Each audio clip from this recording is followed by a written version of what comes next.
There aren't many things these men agree on, but when it comes to social media, they're strangely in step. Thank you very much. We're here today to defend free speech from one of the gravest dangers it has faced in American history, frankly. Both Donald Trump and Joe Biden want to take away the US law that protects platforms from being liable for what their users post. Donald Trump wants to repeal it to reduce censorship. Joe Biden wants to get rid of it to compel companies into doing more to tackle harmful content. Whoever wins the presidency, it seems change is coming to social media in the US.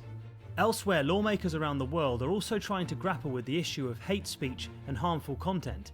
Increasingly, many are looking here for answers. Germany. It's been nearly 3 years since a pioneering new law was passed here in Germany to regulate social media. It's called the Netzwerkdurchsetzungsgesetz, or NetzDG for short, and many countries around the world have seen it as a benchmark for tackling something they are all trying to deal with: hate speech and fake news on social media. According to Danish human rights think tank Justitia, at least 25 countries around the globe, including the UK, have discussed or even adopted regulation models similar to NetzDG. But has NetzDG actually made a difference? Firstly, let's look at why it was introduced. It all started with the migrant crisis in 2015. Germany! Where are you going? Germany, Germany, they chant. Europe's new land of opportunity. Germany opened its doors to hundreds of thousands of refugees. The following months saw an increase in anti-immigrant hate speech online. So the German government brought in this strict regulation.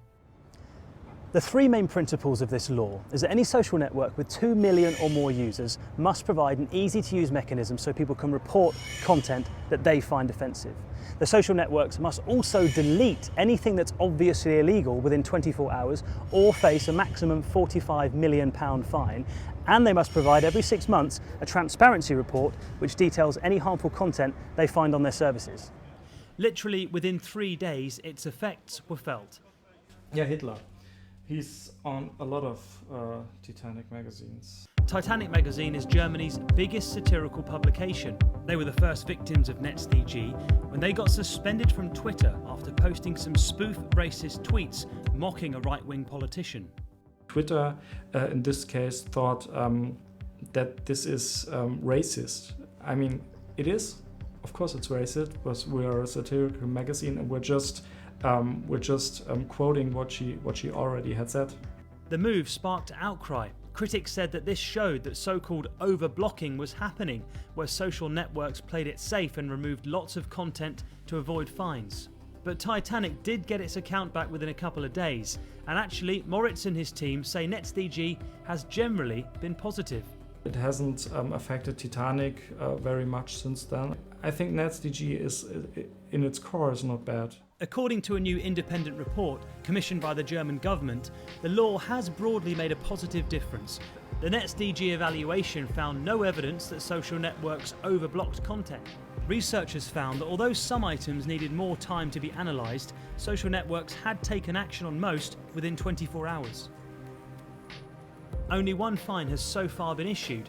Facebook had to pay €2 million for underreporting the amount of hate speech on its platform.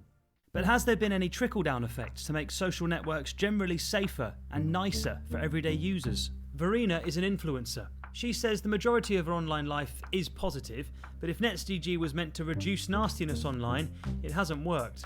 I get a lot of hate comments, like people say that I look like a whale or I'm like an elephant. Have you noticed a difference between 2018, when NetzDG came in, and now? Maybe on Facebook, but not on Instagram and not on TikTok.